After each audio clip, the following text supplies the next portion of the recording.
Hey, welcome back to YT Finance, and today we are talking about DWAC Stock, which is a SPAC that Donald Trump is heavily involved in. The DWAC stock price has skyrocketed over 1,200% at its highest point, which made some investors very rich. So this begs the question, should other investors invest into the stock, or did we miss the rocket ship?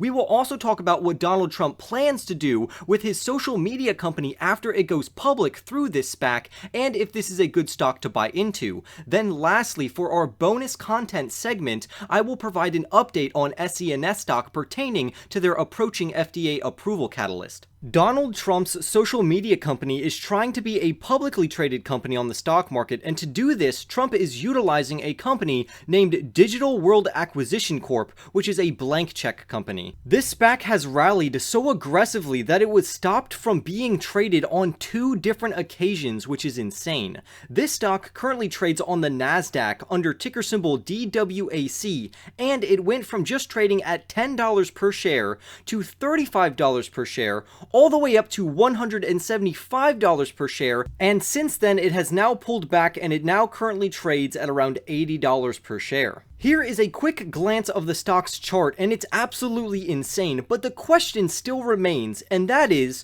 where will the stock go from here? Well, first let's address what a special purpose acquisition company is. If you didn't already know, a SPAC, which is a special purpose acquisition company, raises money on the stock market with the end objective of merging with a private company so that the private company can become publicly traded on the open stock market.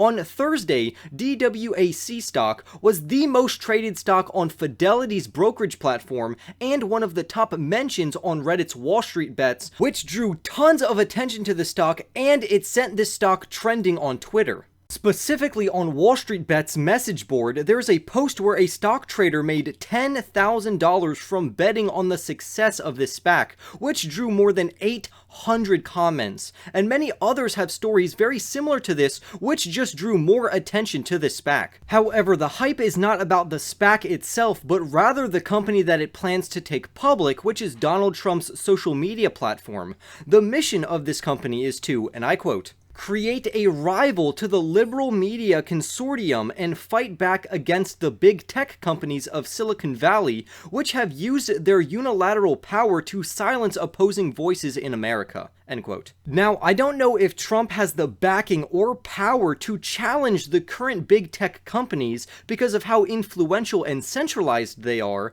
but to me, competition is always a pretty good thing, so I'm interested to see how this could turn out. Trump recently announced around Wednesday that this company is called Trump Media and Technology Group, or TMTG for short, and it will have a social media platform that will resemble Twitter in its functionality, which will be called Truth. According to The Verge, this company was registered back in February, but it went relatively unnoticed by most until recently. Apparently, Trump has very big ambitions for this company, which is outlined in a 22-page investor presentation, which really did not go into revenues or projected profits of the company, but if this video gets 350 likes, I will go and break down their investor presentation to tell you the important information that you need to know to make an educated investment decision. These large ambitions includes the company operating as a news source that will compete against the likes of CNN. It will also include a streaming platform to compete against Disney Plus, and it will also act as a technology services business which will attempt to compete with Amazon Web Services. Currently, evidence points that Trump's Truth Social, which will compete with Twitter as we mentioned earlier, is a fork of Mastodon, which is a decentralized social network. However, currently the platform still has bug issues at the moment, according to journalists. The reason why we think it's linked to Mastodon is, and I quote, "Mastodon founder says Trump's Truth Social seems to be using a Mastodon fork based on a screenshot of an error message featuring Mastodon's elephant mascot." Overall, I would say this is pretty decent evidence, especially because it comes from the founder of Mastodon, so we can say that this is a credible source. Now, what I find really funny about Trump's company is that they are trolling large mainstream companies by saying that these mainstream companies are backing Trump's promotional material for this new company, which includes the likes of Chevy, TechCrunch, the New York Times, and Variety, which is absolutely hilarious to me because not only will this generate media hype through outrage, but companies are also denying their involvement in the promotion of Donald Trump's company, which will be free publicity for them. This will also get the word out to potential users of this platform and investors to buy the stock, so it's a win-win on Trump's side. We have seen the rise of multiple new conservative-based platforms recently, such as Getter, Parler, and Rumble, which is basically a lame version of YouTube, but these platforms can only dream of having the user base of Facebook, Twitter, and YouTube, so who knows if Trump's company will be successful over the long term. The only good news that I see here is that these conservative platforms seem to be growing slightly, but we are also going to have to see if this trend continues. Clearly, for any social media company or platform, one of the largest challenges is going to be to scale their user base so they can get more revenues, which will create more ads, so they can get even more members and more subscribers, more followers, and more users of their platform, which is just going to help them grow even more. However, because these conservative platforms are starting so late in the game compared to the other previous ones that I mentioned, like Twitter, Facebook, and YouTube, it's going to be extremely difficult for them to catch up. We also want to consider about who else is involved with Trump's new company, and the short answer is a lot of people with big money.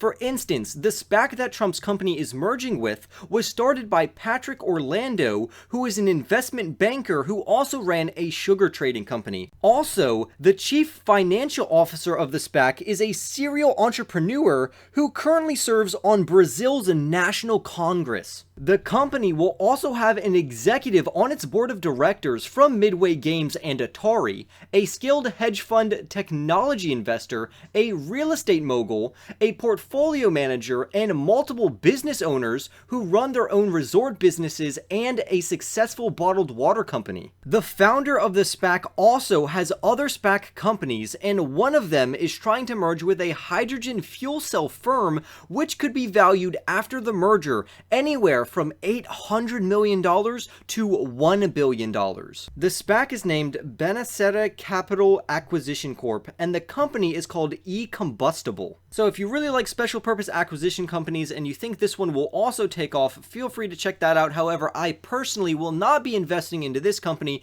because I already have 3 top fuel cell stocks that I personally owned, but that's going to be for another video. I also want to point out that Boaz Weinstein, who is a hedge fund manager, ended up selling all of his stock off of this SPAC after he heard that Donald Trump was involved, and he says, and I quote, "I knew that for Saba, the right thing was to sell our entire stake of unrestricted shares, which we have now done.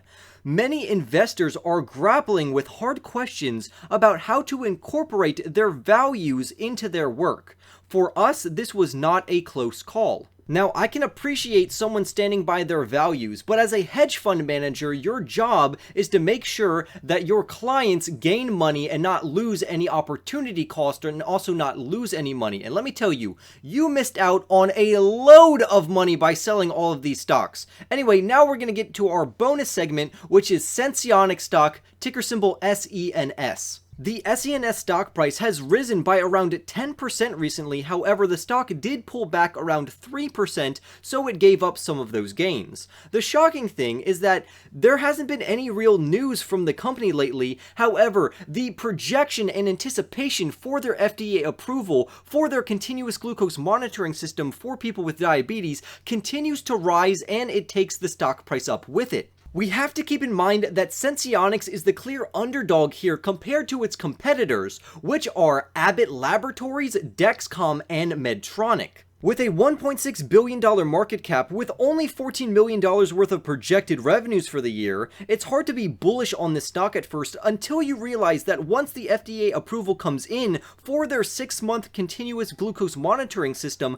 their revenues are set to hit over $200 million in the next few years. And after 2022, their stock price is supposed to start appreciating like crazy according to analysts. So once this game-changing technology is FDA approved, which will come in around December or early in the new year, the stock price could absolutely explode. But what do you all think? Comment your thoughts down below, subscribe if you are new, don't forget to like this video if you made it all the way to the end, and I will see you in the next YT video.